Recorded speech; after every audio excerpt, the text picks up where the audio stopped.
Certainly there's pressure on our batting lineup when the opposition posts the score that they have. If you look over the course of the series, our bowlers have bowled a lot more because of the way we've played. So I think they're obviously a lot fresher than they are, so they can utilise what is in the wicket. But I think we all recognise that it is a good wicket to bat on, and we're going to have to knuckle down and get through what's obviously been a tough time. We were unlucky, I think, in when we lost Zahir in the first test. Being in the very first session of the game, and that put a lot of pressure on our bowlers, and so through the series they've had to bowl a lot of overs, and that doesn't help one. I think it's got more to do with getting the balance right for your attack. We lost Praveen Kumar with an injury, and he was our swing bowler, and obviously RP can swing the ball.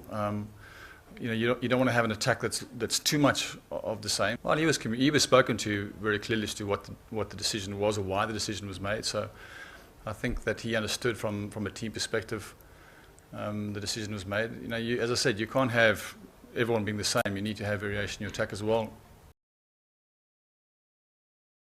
When you're at 500 odd runs behind, it's very difficult when there are men around the bat and someone can run in and bowl the way that Swan can bowl, the quality of the bowler that he is.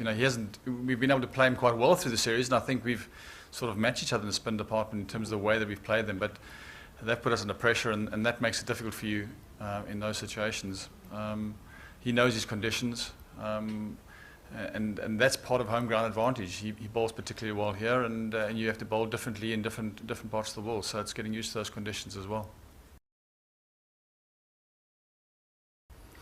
When a man's been around as long as he has, these periods, I suppose, do come. As I said, we've been under pressure a lot, and that is tough when you're wanting to post big scores. A lot of pressure on you, a lot of expectations on you, but I've been involved with the Indian team now for almost 2 years, and it's been incredible to see a guy like him come out and do what he does, and I've no doubt they're just around the corner.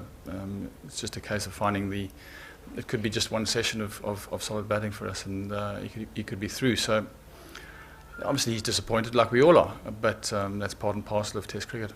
I suppose one's always going to split up a team between batting, bowling, fielding, but at the end of the day we see ourselves as a team, and we're disappointed. One doesn't want to sit and isolate one particular area in terms of how they performed. I think you used the word a shame, but we're just really disappointed as a team across the board in terms of the expectations of the cricketing public. So we'd obviously like to have given a better account of ourselves, but we're not about to start blaming a particular section of our team. I just think you need people to be monitoring cricketers and knowing what's available and what's I've always said that if you don't have an attack, if you don't have someone that bowls at 145 kilometres an hour, you need to be clever in the way that you put your attack together, and that's what we've been successful at. We haven't had that bowler that bowls at that pace, but we've been successful because we've strategized well, and this has been the first series where we've struggled collectively batting and bowling, and at the end of the day you complement each other. When the batsmen score big scores, an attack, it helps an attack, and if attack bowls somebody out cheaply, it helps your batting lineup, and we haven't complemented each other. So you just need people to be monitoring those that are on the fringes, those that are there in thereabouts, and making sure they come through the right place. You also don't want to rush people through and destroy a very promising career by putting in someone too early.